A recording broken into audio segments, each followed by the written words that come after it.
complexity is job security. These are the ones that really kind of motivated me more from an emotional level to join Abundo and kind of join the fight against what we see, I think, as this kind of pushing of the idea that we can do better, that there's something else out there that if you only rely on me and my expertise, we can outperform the market. And it just ends up almost always not being the case.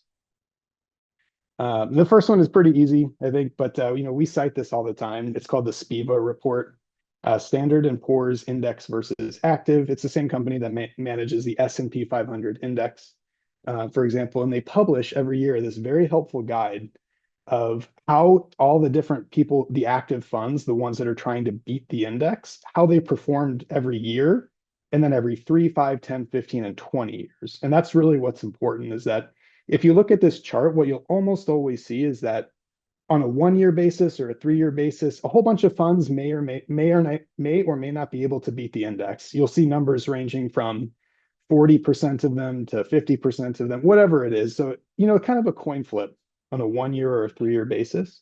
And they make a lot of hay out of this in marketing. They'll say, like, look, last 3 years, like, we beat the S&P 500 index. But the really important thing is if you shift all the way to that green column on the right, what you'll see is that over a 20-year period, the periods we really care about for stock investing, no matter what sector of the market you're looking at, no matter what index you're comparing it to, it's very hard for even 10% of those who are trying to beat the market to beat it.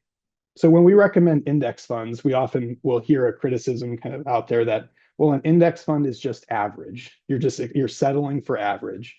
And that may be true in any given year, but over a 20-year period, you're settling for being well above average, because the costs and the incorrect predictions in all of those other funds are going to drag down their performance, and the index wins 9 times out of 10 or more over that long period of time.